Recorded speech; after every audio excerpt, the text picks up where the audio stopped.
क्या आपको मालूम है कि जिस चांद को आप हर रोज देखते हैं उसका केवल एक ही हिस्सा आप अपनी जिंदगी भर देख सकते हैं, लेकिन चंद्रयान मिशन जो गया है वो कुछ ऐसी तस्वीरें लेकर आया है जो कि उस हिस्से की है जिसे आप और हम कभी नहीं देख पाएंगे।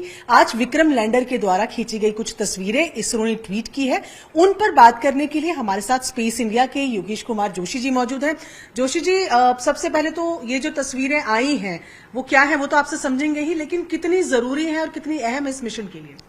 मैम, जैसा आपने बताया कि चांद का एक ही हिस्सा हम हमेशा देख पाते हैं, तो जो साइड हम देख पाते हैं उसको हम कहते हैं नियर साइड, हमेशा बिकॉज वो हमारे पास की तरफ है। एक दूसरी साइड है फार साइड, जो चांद के हमेशा दूसरी तरफ है। इंसान कभी उसको अपनी आंखों से नहीं देख सकता, लेकिन all thanks to technology, Chandrayaan 3 all the other satellites, जिनकी वजह से हम वो सारे हिस्से देख पाते हैं। और ये कुछ इमेजेस जो हमें दिखाती हैं कि चांद का जो साइड हमें नजर आता है वहां पे तो क्रेटर्स हैं, दूसरी साइड पे कितने ज्यादा क्रेटर्स, कितने बड़े क्रेटर्स और कितने अमेजिंग फीचर्स हैं, हम इन पिक्चर से बहुत आराम से समझ सकते हैं। ठीक है, तो चलते हैं जरा पीछे स्क्रीन पे, क्योंकि ये पिक्चर्स भी हैं। आप मुझे बताइए कि ये क्या तस्वीरें हैं, और जब हम कह रहे हैं लूनर फार साइड एरिया यानी कि वो हिस्सा जो हमको नहीं दिखता है उसकी तस्वीरें, तो ये पहली तस्वीर है, क्या इसमें समझ आ रहा है? तो मैम, आप जैसे देखेंगे चांद को, तो चांद एकदम प्लेन नहीं है। चांद एकदम एक ऐसे समझिए कि बिल्कुल उसके ऊपर काफी सारे गड्ढे, पहाड़।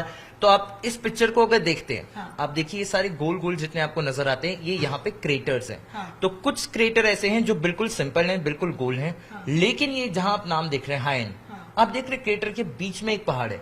तो इससे एक चीज समझ में आती है कि क्रेटर बहुत ही बड़ा, मतलब आप मानिए 70 किलोमीटर 80 किलोमीटर, इतने बड़े बड़े क्रेटर्स चांद के ऊपर, इतने बड़े बड़े गड्ढे हैं। अच्छा, कुछ खासियत इस इमेजेस की, तो जैसे ये इमेज खींची कैसे गई है, चंद्रयान 3 पे एक कैमरा लगाया गया है जिससे ये देखा जाएगा जब चंद्रयान 3 लैंड करेगा, जब हमारा लैंडर लैंड कर रहा होगा, तो उसे कैसे पता चलेगा कि नीचे पहाड़ है, पथरीला है या प्लेन एरिया है। तो वो जानने के लिए हमारे पास चंद्रयान 3 में एक कैमरा है जिसका नाम है आपका lander hazard detection and avoidance camera. तो उस कैमरा के थ्रू ये इमेजेस आई है जो ये दिखाता है कि हाँ, हमारा कैमरा टेक्नोलॉजिकली कितना एडवांस है, खुद से इंटेलिजेंटली वो एक डिसीजन ले पाएगा, समझ पाएगा कि वहां पहाड़ है क्या है। तो उसका एक टेक्नोलॉजी डिमॉन्स्ट्रेशन हम समझे। आप देखिए इन सारे पिक्चर्स में आप आराम से समझ पा रहे हैं, गड्ढे हैं, यहाँ पे भी काफी सारे।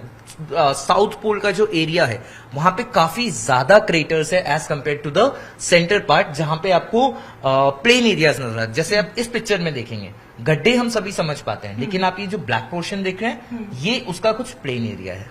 तो इस कैमरा का काम ही होगा कि साउथ पोल जहां पे इतने ज्यादा क्रेटर्स हैं वहां पे एक प्लेन एरिया को ढूंढना है, सेफ लैंडिंग साइट ढूंढना। ठीक है, तो यानी कि इसी तरीके की प्लेन एरिया की जरूरत रहेगी हमें भी लैंड होने के लिए, क्योंकि दर्शक अगर देखें ये फोटो को तो आप अंदाजा एक लगाइए, हम लगातार बताते आ रहे हैं आपको कि चांद की सतह जो है वो बहुत गड्ढों से भरी, जिसको क्रेटर्स कहा जाता है, उनसे भरी हुई है, पहाड़ है। ऐसे में जो मेन चैलेंज रहने वाला है वो एक ऐसी जगह को देखकर सॉफ्ट लैंडिंग करने का ही है। लेकिन सबसे इंपॉर्टेंट बात जो योगेश ने यहां पर बताई कि ये कैमरा जो लगा हुआ है, तो क्या ये माना जाए कि भारत के अपने कैमरे से ये पहली तस्वीरें हैं जो आज रिलीज की गई हैं?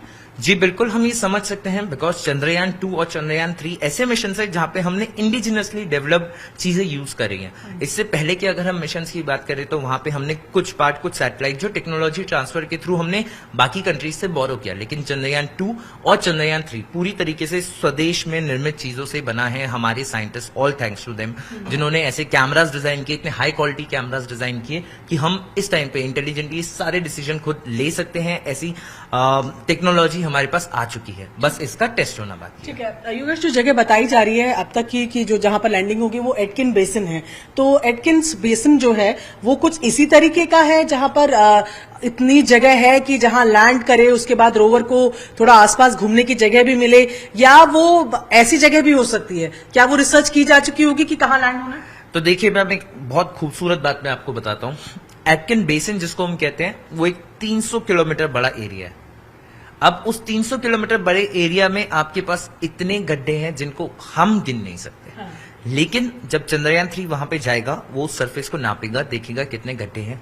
वहां पे 2 मेजर क्रेटर्स, जैसे चांद पे भी हमने एक पॉइंट डिसाइड किया हुआ है, उस पॉइंट के 100 मीटर के आसपास के रेडियस में हम लोग जैसे हम होवर करेंगे और चेक करेंगे कि कहां पे मेरे को एग्जैक्टली लैंड करना चाहिए, बिकॉज लैंडर को कुछ मीटर की अपनी जगह चाहिए लैंड करने के लिए। लेकिन अगर 1 या 2 मीटर भी वो आइट साइड जाता है या 3 मीटर भी आइट साइड जाता है जहां पे क्रेटर हो तो प्रॉब्लम हो सकती है। तो पहला काम तो लैंडर को करना ही यही है कि वो चांद के ऊपर जाए, होवर करे। साइंटिस्ट ने एक स्पॉट चूज किया है, लेकिन क्या एग्जैक्टली उस स्पॉट पे पहाड़ है या नहीं ये चांद के बिल्कुल कुछ मीटर ऊपर जाके ही हमें पता चलेगा। एंड आसपास होवर करके हमें एक प्लेन एरिया सर्च करके वहां पे लैंड करना होगा।